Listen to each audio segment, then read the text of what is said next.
Okay, so today we're going to be having a little bit of a chat about graphing cubic equations and how that relates to all of our nonlinear stuff that we've been doing lately. So we're going to take some of the skills that we learnt about when we were transforming parabolas, moving them around, shifting them up and down, reflecting them around the x-axis and all of that sort of stuff. We're going to use some of those skills to do the same with our cubic equations.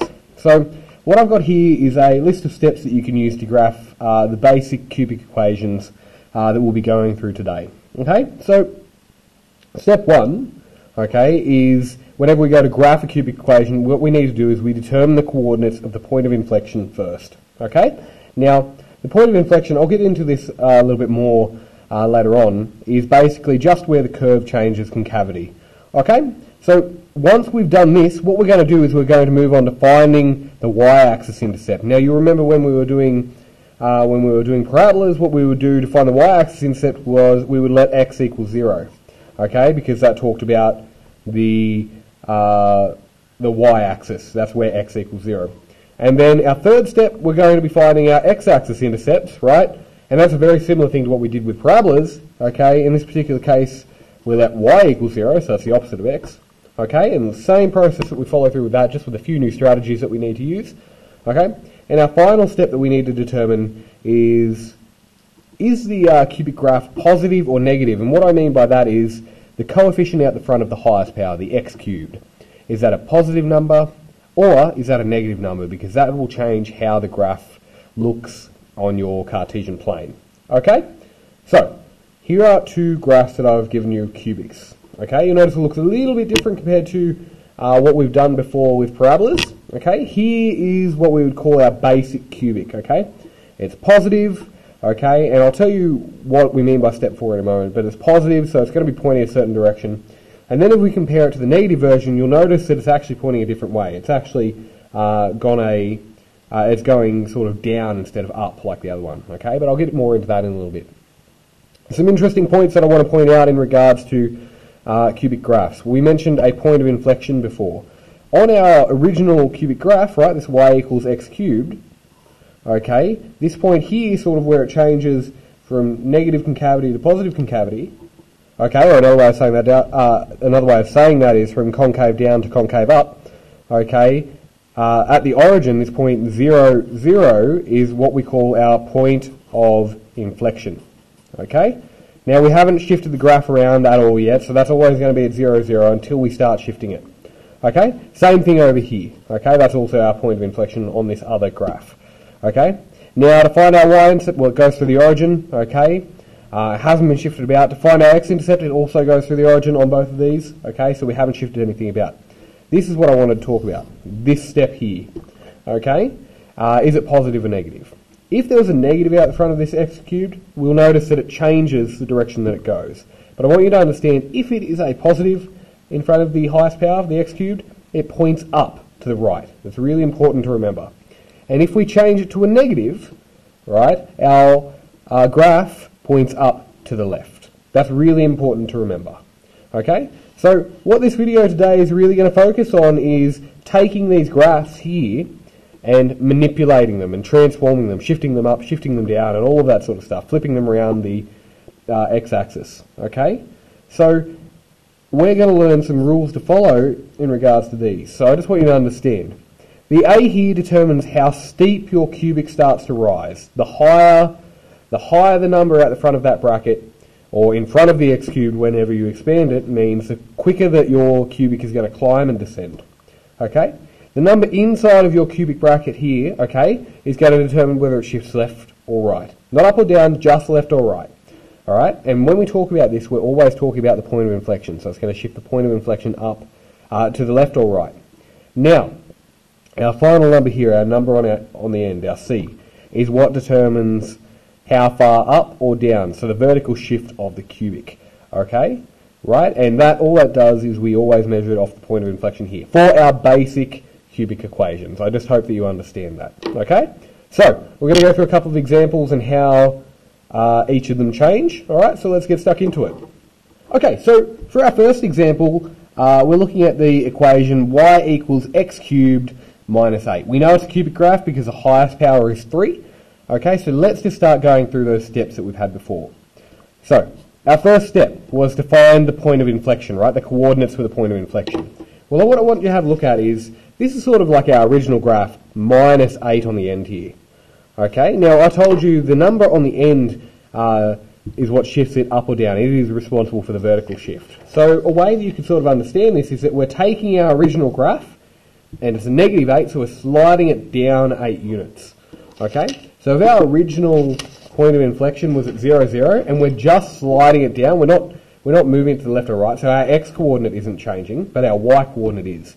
So if we slide it down exactly 8 units, okay, the coordinates for our point of inflection, okay, the coordinates for our point of inflection, okay, remember it's only going down, not to the left or right, so the x coordinate will still be 0, alright, but the y coordinate changes for our point of inflection. So it becomes 0 minus 8. So that's the coordinates for our point of inflection. Does that make sense? You are basically just determining how far down the graph moves, or how far up, based on this number on the end here. Okay? Now, it doesn't move to the left or the right because there's nothing really inside of this bracket with the x cubed. Another way of writing this is like me saying x plus 0, all cubed, minus 8. Because there's a plus 0 inside of this bracket, it doesn't really move to the left or the right, it just goes up or down. That's the easiest way that I can think of to understand it. That's what my brain sort of goes through when I'm graphing these. Okay? So the second step that we're going to go through now is we're going to go through finding the y-axis intercept. So to find y, right, remember we're going to let x equal 0 because that is our y-axis. So we're going to let x equal 0. Okay? Now, if we think ahead just before we start going through this, right, we'll realise that our y-axis intercept is going to be our point of inflection because we haven't moved left or right. We've just translated the graph down 8 units. So automatically we can already realise that the y-intercept is just going to be minus 8. Okay? But let's go through and check anyway just to make sure that we're correct. So we're going to let x equal 0.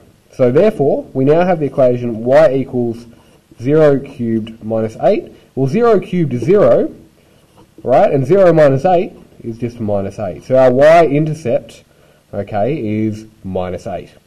So I'm just going to move this up so you can start to see where we're going. Our next step, we want to find out x-intercepts, okay? So now what we're going to do is we're going to let y equal 0. So to find x, we let y equal 0. So now we have this equation, okay, of x cubed minus 8 equals 0. That's all we've done. Now we need to solve this like any other equation that we've worked with. Okay, so x cubed minus 8 equals 0. We're going to move the 8 to the other side and change the sign. Okay, so x cubed is now equal to positive 8. Now what you may not be used to is we need to get rid of this cubed. And just like when we're solving parabolas or simple quadratic equations, to get rid of a square, we do the opposite of a square, which is square root. So the opposite of a cube is the cubed root of both sides. Okay? So these are going to cancel. We're just going to be left with x on the left-hand side. And the cubed root of 8, well, you can jump in on a calculator if you want and type that in, or we can have a little bit of a think about it. We're asking ourselves to find the cubed root of 8. Well, what number do we multiply by itself 3 times to get 8? And the answer is 2. 2 times 2 times 2 is 8. Okay? So our x-intercept occurs at x equals 2. Okay? Now let's do our final step, step 4. Okay? Right? We're asking ourselves, is our parabola going to be pointing up to the right if it's positive or up to the left if it's negative? And all we have to do is just look at the coefficient of the x cubed. It's a positive out the front. There's no negative. Okay? So it's going to be pointing up to the right. So that's our 4 steps done. Okay, to start graphing our parabola. So let's now put this into a visual representation so we can see what's going to happen. Okay, so I've just rewritten down our information that we found from the steps before. We found the point of inflection, the coordinates was 0 minus 8, our y-intercept was minus 8, our x-intercept was positive 2, and that it was a positive cubic, so it's pointing up to the right. So this is the cubic that we're drawing. So let's put this information in on the graph for us. Our point of inflection, remember that this is a sketch and you'll likely have a scale that you can use. I don't have a scale with me, so I'm going to try and draw this as accurate as I can. Okay, so our point of inflection is at 0 minus 8, so 0 minus 8, just based off of our plotting points.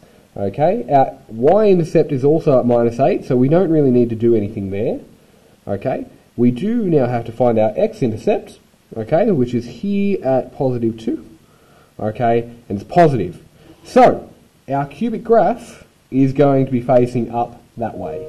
Okay, so when we're now graphing as accurate as we can, alright, we're going to connect the dots basically to draw our cubic. Okay, and this is the cubic x cubed minus 8. Alright, so we've just drawn our first graph. I'll just move this up a little bit so you can see. Alright, we've labelled all of the information that's relevant. We've got the point of inflection, the x-intercept and the y-intercept. Okay, now we know what this graph looks like based off of all the information that we found. So let's try a few more. Okay, so for this example, you'll notice that we have something a little bit different, right? We sort of have a number that's in the bracket of the cube. Okay, so that means, if you think back to what we talked about earlier, this is going to shift it left or right inside this bracket. Okay, we have no number on the outside, so that's just like us saying plus 0, so it doesn't move up or down. This cubic is only going to move left or right. Okay, so just like when we were talking about parabolas, we're going to find our first step of finding our point of inflection. Okay, so let me just write that down, point of inflection. Okay, just like when we were talking about parabolas, okay, if we're shifting things to the left and right, we need to pay close attention to this sign. So if it was a negative inside of the bracket, we moved it to the right. And if it is a positive, we moved it to the left. Sort of the opposite of what we might be thinking. Okay, so this is going to change our x coordinate, but no y. It doesn't go up or down, so only x is going to change. Okay, so our point of inflection shifts to the right, 1, because it's a negative. Okay, and because it hasn't gone up or down, okay, this is a 0. Our point of inflection now shifts the cubic graph across 1. Okay, it is a horizontal shift. Okay, so part 2 was finding the y-intercept. Okay, remember, to find the y-intercept, we let x equal 0. Okay, to find our y. Okay, so therefore we end up with this equation going y equals, now wherever we see an x, we now replace it with 0. So 0 minus 1 all cubed.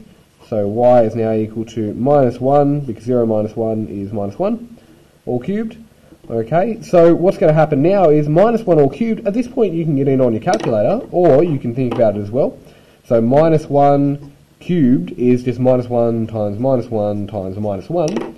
Okay, and this is just an interesting result that you'll see, because if you have an even power, you always get a positive, whereas if you get an odd power, you always get a, depending on the sign in here, it will change. So think about it, 1 times 1 times 1, okay, well that's going to be 1.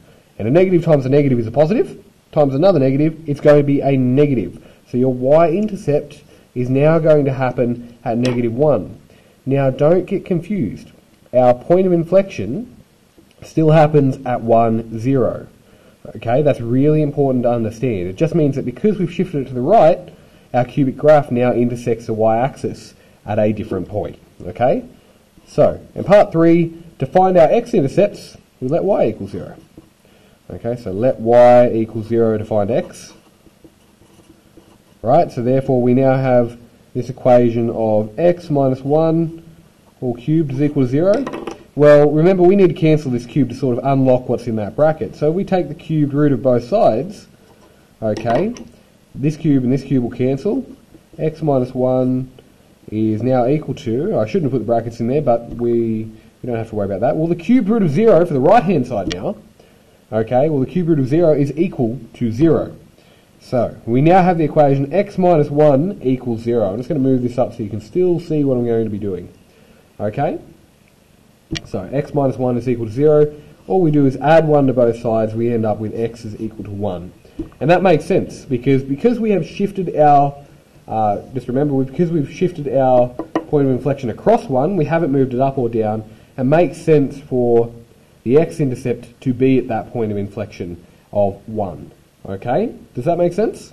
So, let's move on. Alright, we'll do part 4. All we have to do is we have to ask ourselves, is the coefficient of the x cubed positive or negative?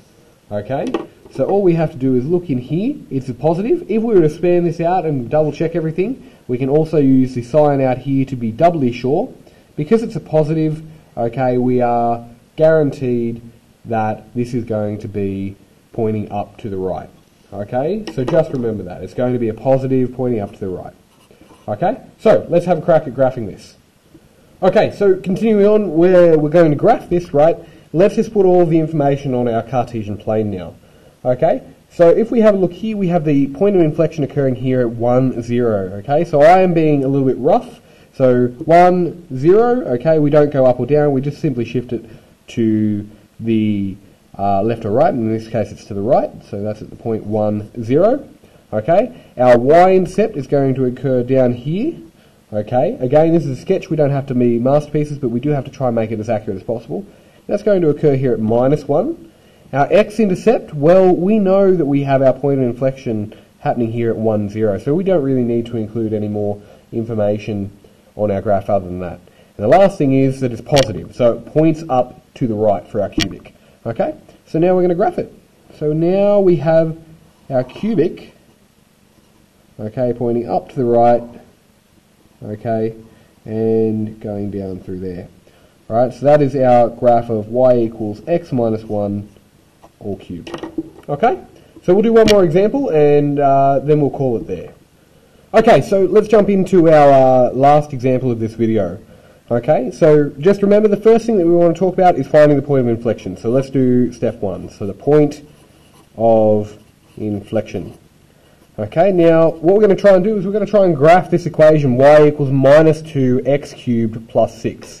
Okay, now I'm just going to address a point that might make this a little bit confusing. The way that we can rewrite this is minus 2x plus 0 all cubed plus 6. So I don't want you to think that this minus 2 shifts this to the left or right, okay? I just want you to be very, very careful. This just determines how steep your cubic is going to be and whether it points to the left or the right when we talk about this number on the front of it, okay?